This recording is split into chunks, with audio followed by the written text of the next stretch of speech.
이번 수업에서는 이 선형대수의 가장 기본적인 개념인 선형에 대해서 살펴보도록 하겠습니다.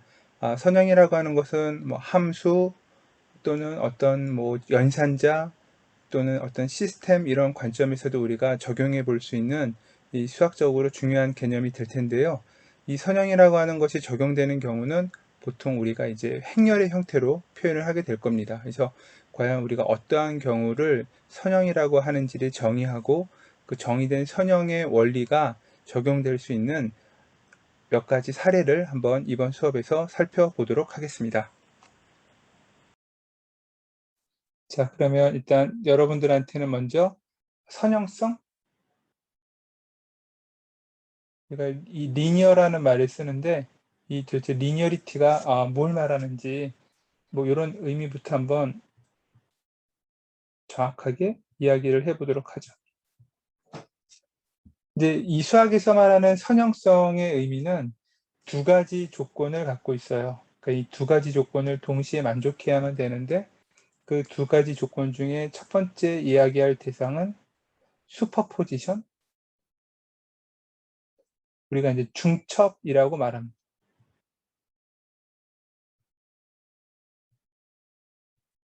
우리말로는 이제 쉽게 잘 번역이 되는 표현이고요. 그 다음에 이제 두 번째 선형성을 만족해야 되는 또 하나의 조건은 우리가 이제 호모지니어티라는 말을 써요.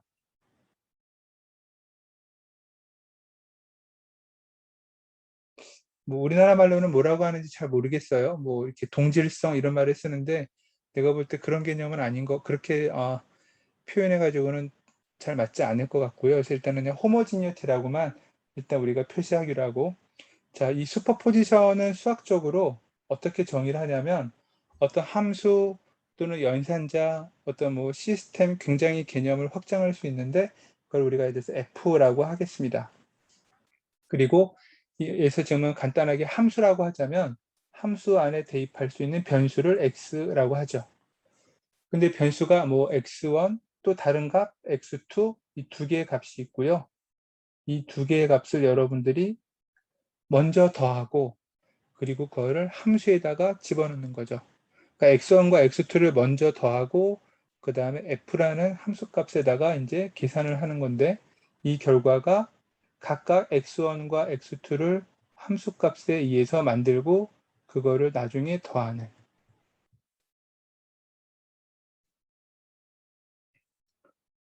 이렇게 하더라도 그 결과가 좌우가 동일하다. 이런 걸 우리가 이제 중첩, 슈퍼포지션이다라고 이야기를 합니다. 예를 들면 fx라는 함수를 우리가 ax라는 함수라고 하면 이 슈퍼포지션은 성립합니다. 여러분들이 바로 그냥 계산해 보면 돼요. 근데 이게 gx라는 또 하나의 함수가 있어서 이 녀석은 a의 x제곱이라고 씁시다. 이렇게 되면 이 ax제곱은 슈퍼포지션의 조건을 만족하지 않죠. 그죠? 이거는 만족하지만, 그래서 이제 딱 봐도 슈퍼포지션이 어떤 의미를 갖는지 우리가 이제 쉽게 수학적으로는 증명해 볼 수 있습니다. 자, f를 함수라고 생각해도 되고요. 나중에 다시 설명을 좀 확장해서 얘기하겠지만 어떤 시스템 아니면 어떤 연산하는 방법, 굉장히 이렇게 일반화된 형식으로 저 f를 생각해도 되고요. 저 x1과 x2는 지금은 하나의 변수 값처럼 얘기를 해놨지만 벡터 데이터 같은 식으로 확장해서 x1과 x2를 여러분들이 이해해도 됩니다. 굉장히 이제 개념이 넓어지는 거죠. 어쨌든 우리가 이런 슈퍼포지션의 개념인데 참고로 여러분들이 물리라든가 아니면 일상적으로 많이 접해보는 이 슈퍼포지션의 중요한 물리적인 현상 중에 하나는 파동이에요. 파도가 치거나 아니면 여러분들의 여러 명의 목소리가 서로 막 섞여가지고 더해지거나 그런 걸 우리가 이제 중첩이라고 얘기합니다. 파동을 보면 이제 이런 파형도 있고 약간 이런 파형도 있고 이런 것들이 이제 막 더해지면 이제 우리가 모르는 다른 파형이 만들어질 텐데 이게 어쨌든 이제 여러 개의 파형이 중첩돼서 만들어진 거고요. 이 중첩돼서 만들어진 파형은 이 각각의 파형에 뭔가 연산이 돼서 더해지거나 아니면은 단번에 더해진 다음에 연산이 되거나 결과가 동일할 때가 많습니다. 그래서 우리가 파동과 관련된 또는 이런 음파랑 관련된 그런 시스템들이 굉장히 이런 슈퍼포지션의 원리가 잘 적용되는 그런 케이스죠. 뭐 여러분들이 많이 사용하는 스피커 또는 마이크, 두 명의 사람이 각각 말하고 나중에 이걸 듣게 되면 두 목소리가 합해져서 들리죠. 또는 한 명 한 명 말한 것을 스피커로 각각 말한 다음에 마이크를 각각 한 명 한 명이 말한 다음에 그거를 두 개의 스피커로 또 각각 여러분들이 들려줘도 두 개가 어쨌든 똑같이 섞여서 들려요. 그러니까 그런 우리가 주로 다루는 이제 이런 파동과 관련된 시스템들은 장치들은 굉장히 이 슈퍼포지션의 원리가 잘 작동되게끔 보통 만들어져 있어요. 그러니까 그런 것들도 우리가 굉장히 선형성이 높다, 선형이다라고 이제 얘기를 하죠. 자, 두 번째 우리가 생각해야 되는 선형성의 조건은 이제 호모지니어티라는 말을 썼는데요. 이거는 어떤 의미냐면은 실수배를 했을 때도 그 성질이 변하지 않는다. 이렇게 돼요. 그 의미를 수학적으로는 다음과 같습니다. x라는 변수가 있고 거기에 적당히 실수배 a배를 해준다고 하죠. 요거는 우리가 아까 얘기했던 일종의 변수고요. 요거는 그냥 뭐 실수값, 그래서 실수 멀티플리케이션을 해준다라고 생각하면 돼요. 그랬을 때 이 a 곱하기 x를 먼저 하고 그 변수의 값을 f라는 함수에 집어넣은 결과나 x라는 값만을 먼저 함수에 대입해주고 거기에 a라는 값을 이렇게 곱해주는 거나 똑같을 때, 그럴 때 우리가 호모지니어티가 성립한다라고 이야기를 합니다. 이 호모지니어티도 앞에서 말했던 fx는 ax랑 gx는 ax제곱이랑 여러분들이 대입을 해보면 호모지니어티가 성립하는지 안 하는지를 알 수 있을 거고요. 또 fx는 ax라는 저 함수의 모양이 일종의 중첩도 호모지니어티도 다 성립하는 리니어리티를 갖는 그런 이제 함수가 된다라는 걸 확인해 볼 수가 있겠죠.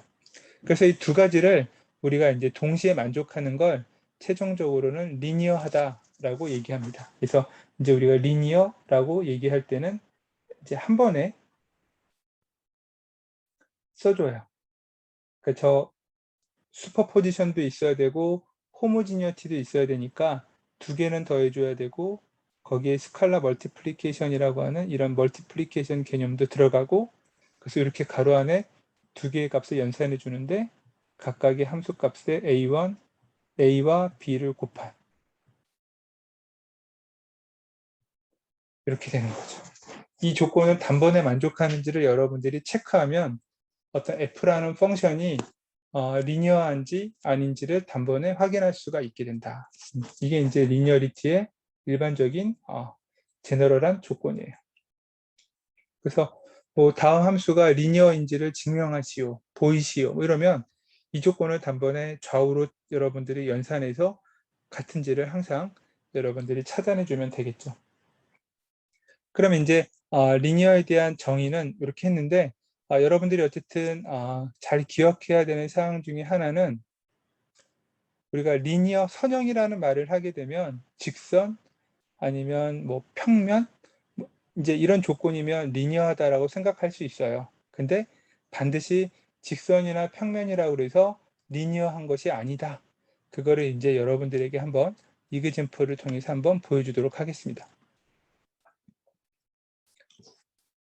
자, 그러면 한번 우리가 리니어의 이그젠플을 한번 보죠.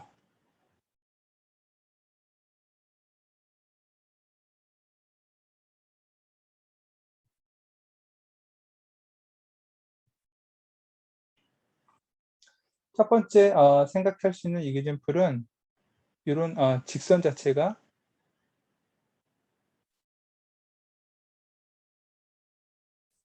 이런 식이에요. y는 예를 들어서 mx 더하기 n. 이때 이제 우리가 n이라는 값이 있느냐 없느냐에 따라 굉장히 중요한데 일단 우리가 상식적인 느낌으로 볼 때는 이거는 그냥 1차 직선이니까 리니어한 거 아니냐라고 생각할 수 있어요. 그죠? 이제 여기서 fx라고 한다면 들어가야 되는 변수가 x이고 거기에 대응하는 값이 이제 y가 대응값인데 x와 y 사이가 리니어하다. 우리가 이제 이렇게 이야기를 보통 하죠. 근데 이제 이 첫 번째 우리가 생각해야 되는 뭐 슈퍼포지션이나 호모지니어티를 간단하게 보자면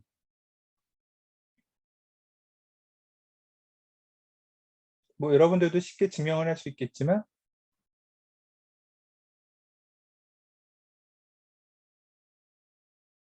이게 이제 슈퍼포지션의 첫 번째 왼쪽 항이었고요. 그 다음에 정말 이것이 이렇게 각각을 해서 더한 거랑 똑같은지를 체크해야 되는데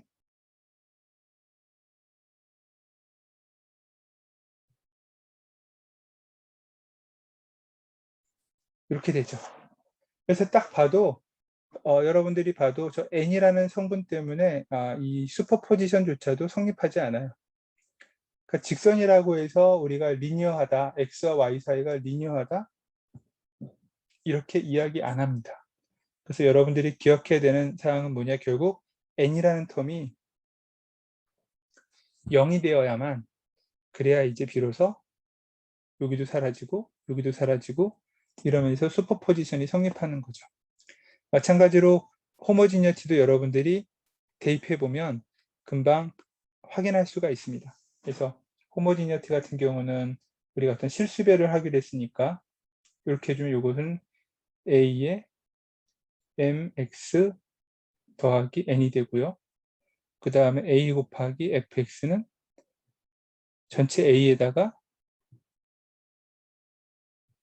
이렇게 되죠. 그래서 뭐가 되든지 간에 결국 이 n이라는 텀이 없어져야만 호모지니어티가 성립하죠.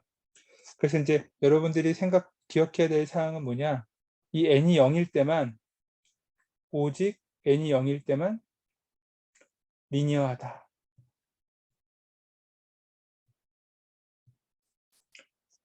y는 mx라고 하는 원점을 통과하는 직선만이 리니어한 거예요. 이런 식으로.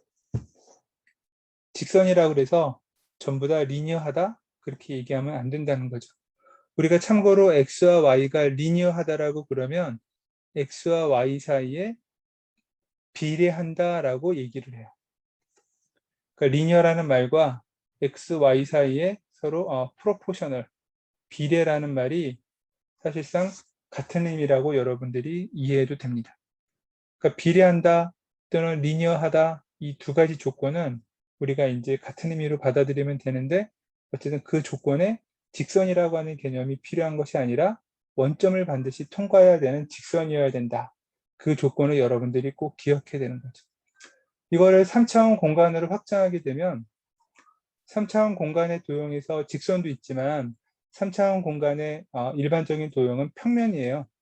그래서 그 평면도 평평하니까 그야말로 리니어한 그런 개념이지만 원점을 지나는 평면만이 리니어리티를 만족하고요. 원점을 지나지 않는 평면은 그 평면 위의 좌표들은 리니어라는 조건을 만족하지를 않아요. 그래서 이 리니어의 조건 중에 우리가 다루고자 하는 직선 평면은 원점을 지나느냐 안 지나느냐 굉장히 중요하고 이 개념이 나중에 이제 여러분들한테 벡터 공간이라는 얘기, 벡터 스페이스라는 말을 할 텐데 이 벡터 스페이스라는 말과 관련해서도 똑같이 확장이 돼요. 원점이라고 하는 벡터를 포함하느냐 아니냐에 따라서 벡터 스페이스를 구성할 수도 있고 만들 수도 있어요.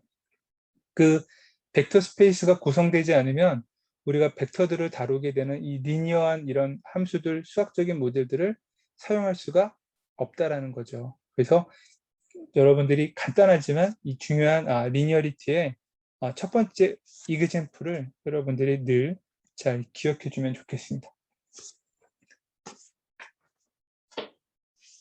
자, 첫 번째는 함수 fx를 y는 mx 뭐 이런 원점을 지나는 직선, 어쨌든 함수이죠. x랑 y라는 변수. 함수에 대해서 간단하게 적용한 거고요. 이번에는 함수가 아니라 우리가 어떤 수학적인 연산하는 방법, 뭐 함수도 그런 연산하는 방법일 수 있는데 그래서 두 번째 리니어한 이그젠플은 어떤 게 있냐면 여러분들이 쭉 고등학교 때부터 배웠던 미분, 그리고 적분, 이 두 가지도 우리가 리니어하다라고 얘기를 해요.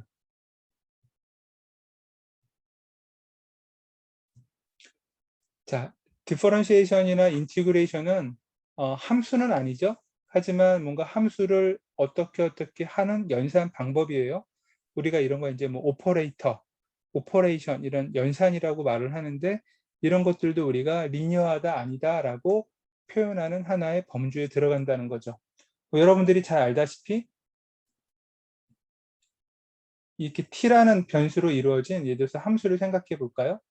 거기에 뭐 예를 들어서 뭐 x1t라는 함수도 있고 x2t라는 함수도 있고, 아까는 x1, x2가 변수였는데 이번에는 펑션이 들어가고 거기에 스칼라 멀티플리케이션 이렇게 상수배가 들어가요. 이거 여러분들이 잘 알다시피 단번에 각각으로 바뀔 수 있죠. 이렇게 먼저 미분을 함수 각각에 대해서 해주고 그리고 상수배를 이렇게 각각 연산해줘도 전혀 문제가 없습니다.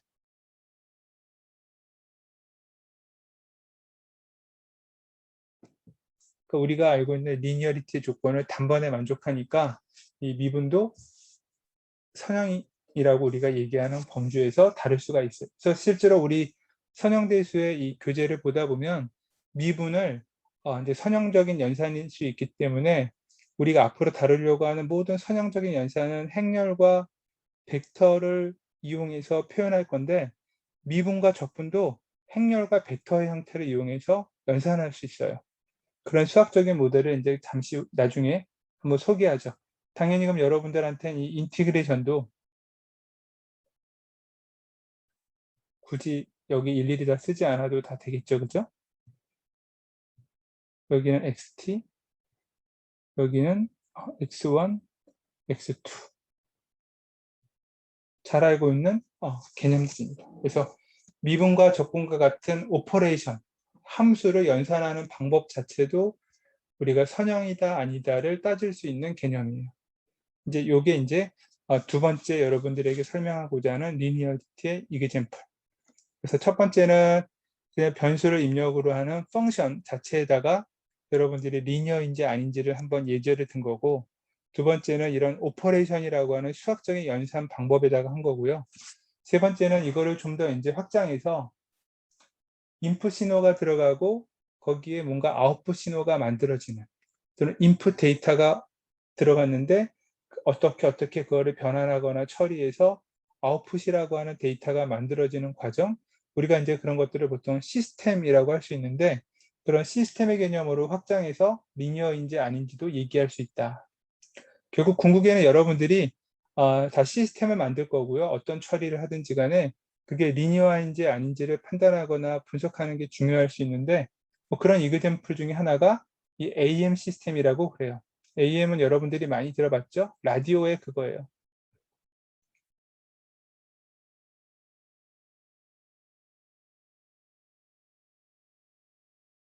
AM은 Amplitude Modulation이라고 하는 용어의 약자고요.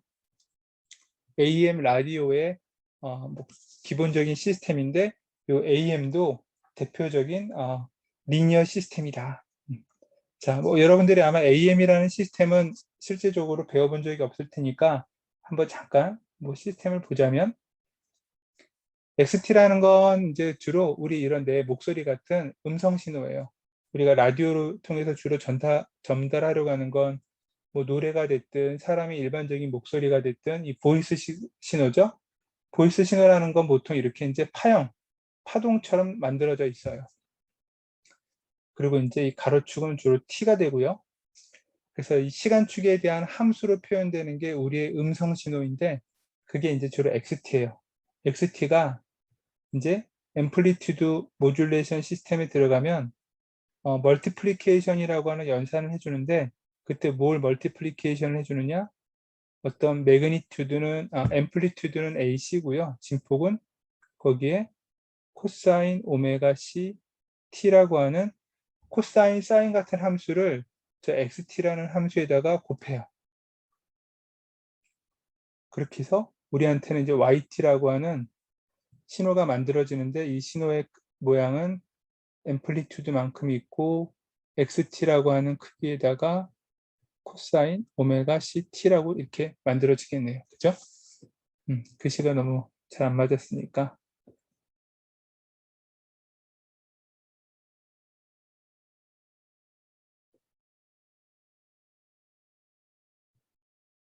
네, 이렇게 됩니다.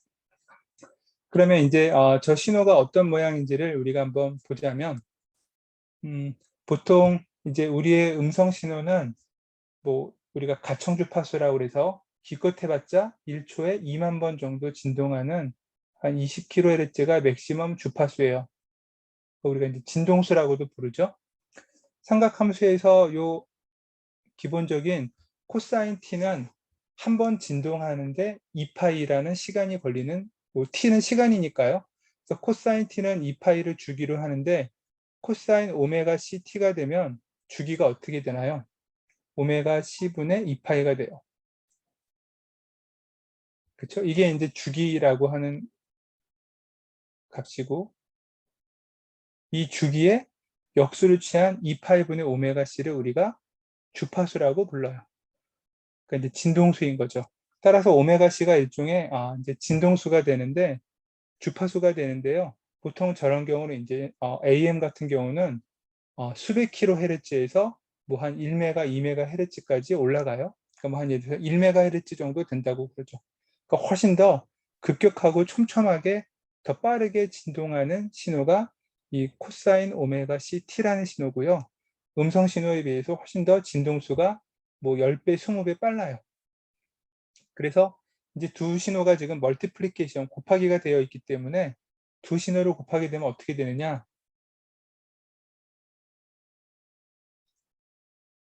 기본적으로 이제 원래 우리의 음성 신호에 해당하는 녀석을 기준으로 해서 지금 음성 신호가 이렇게 있었다고 치죠.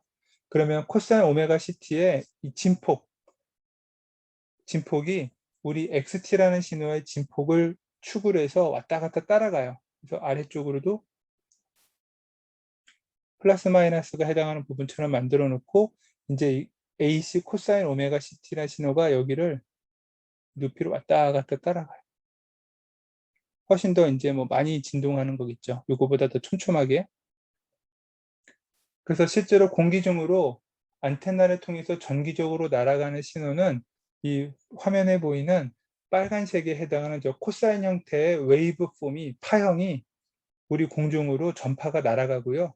저 전파를 우리 이제 라디오 수신기가 안테나로 받아가지고 그래서 이제 저거를 다시 복원을 하게 되면 이 빨간색의 신호 파형을 받아가지고 복원하는 신호가 원래 이 검정색에 해당하는 이 가장자리에 매그니튜드 같은 앰플리튜드에 해당하는 부분들을 다시 복원해줘요.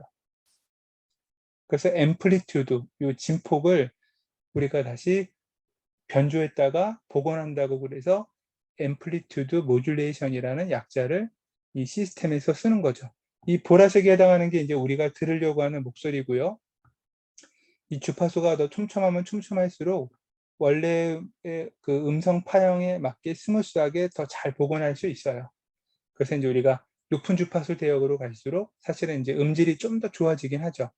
근데 어쨌든 AM 라디오의 특성이 이런데 이런 시스템적인 특성을 우리가 이제 리니어리티라는 관점에서 보면 결국에는 XT나 X 뭐가 들어가든지 간에 AC 코사인 오메가 CT만 곱해서 신호로 넘겨주는 거니까 여러분들이 그냥 뭐 X1이라는 어떤 음성 신호 또는 X2라는 음성 신호 이거를 뭐 이렇게 뭐 스피커 같은 걸 통해서 더 그러니까 마이크를 뭐 더 뭐랄까 볼륨을 키워가지고 녹음을 하든 뭐 하든지 간에 A와 B라는 것을 얼마든지 곱할 수 있을 텐데 이거를 우리가 먼저 더해서 그러니까 두 명이 말하는 거를 동시에 녹음을 해서 그거를 이 AC 코사인 오메가 CT에다가 넣어주나 곱해주기를 하나 아니면 각각의 음성을 AC 코사인 오메가 CT라는 거를 곱한 다음에 그거를 더하나 결과는 뭐 수학적으로 보면 이 YT를 만들어내는 건 똑같겠죠. 그러니까 결과적으로 보면 이 AM이라는 라디오 시스템의 기본적인 구성은 리니어한 시스템이에요. 다만 이제 리니어하더라도 이런 이제 파형의 왜곡이 이런 데서 이제 조금씩 잘 원래 이 앰플리튜드를 제대로 생성해내지 못하면 조금 이제 음성이 좀 약간 좀 변질되어 보이는 느낌인 거지, 원본적인 시스템의 근본적인 원리는 리니어한 시스템이라는 거죠. 그래서 AM 라디오 같은 걸 듣다 보면 주변의 잡음이나 여러 사람들의 목소리가 사실은 우리들한테 그대로 넘어와요. 이런 리니어리티 때문에. 그러니까 이제 그런 면에서 보면 굉장히 주변 잡음에 예민한 거죠. 그러니까 이제 굉장히 이제 그런 부분에서는 안 좋은 거고, 그런 걸 좀 더 보완하고 주변의 잡음에 좀 더 예민하지 않고 뭐 이런 식으로 해서 비선형 넌리니어 시스템으로 만든 게 이제 그 다음에 상대적으로 여러분들이 이제 많이 듣게 되는 이제 FM이라고 하는 라디오 시스템이에요. 이거는 이제 비선형 방식이고 좀 더 복잡한 수학적 모델을 가져요. 어쨌든 우리가 지금 그거를 설명하려고 하는 건 아니니까 AM 시스템만 약간 여러분들이 한번 이그젠플로 보면 되는데, 그래서 하고 싶은 얘기는 우리가 결국 AM 시스템의 핵심은 이제 이 부분이 될 텐데요. 기본적으로 시스템이라고 하는 거, 어떤 입력 데이터, 인풋 신호가 있고 그것으로부터 어떠한 처리 과정을 거쳐서 최종적으로 아웃풋이 만들어지는데, 그 아웃풋이 만들어지는 이 전체적인 이 시스템 블록도 이 자체도 우리가 리니어다, 넌리니어다 이렇게 이제 설명할 수 있을 거고, 그럴 때도 마찬가지로 호모지니어티와 슈퍼포지션이라는 두 가지의 성질이 잘 들어맞는지를 여러분들이 체크만 할 수 있으면 좋겠다. 우리가 대부분의 많은 시스템들을 뭐 아까 FM 라디오는 비선형이라고 그랬지만 최대한 리니어하게 만드는 게 굉장히 좋긴 해요. 분석하기도 편하고 문제가 생겼을 때 해결할 수 있는 방법도 찾기도 쉽고요. 그래서 뭐 이런 AM처럼 또는 그냥 우리가 지금 내가 말하는 것이 여러분들에게 그대로 전달되는 것처럼, 또는 주변에 이제 뭔가 이렇게 뭐 여기 옆에 이제 사이렌 같은 게 자주 지나가는 곳인데 뭐 그런 소리도 아마 여러분들에게 자꾸 전달될 수 있어요. 그러니까 지금 내가 말하는 이 줌 시스템의 마이크와 스피커도 굉장히 그게 그대로 이제 더해지고 빼지고 하기 때문에 어떻게 보면은 어떻게 되나요? 그냥 리니어 시스템인 거죠. 그러니까 생각보다 여러분들이 다루는 시스템들 중에 내부는 굉장히 복잡할지 모르지만 인풋과 아웃풋의 관점에서 보면 굉장히 선형적인 그런 시스템들이 우리 일상에 아주 많다. 그래서 그런 것들 시스템들까지도 감안해서 여러분들이 이 리니어리티를 이해하고 그 개념을 여러분들이 잘 정의를 여러분들이 기억해 줄 필요가 있겠습니다.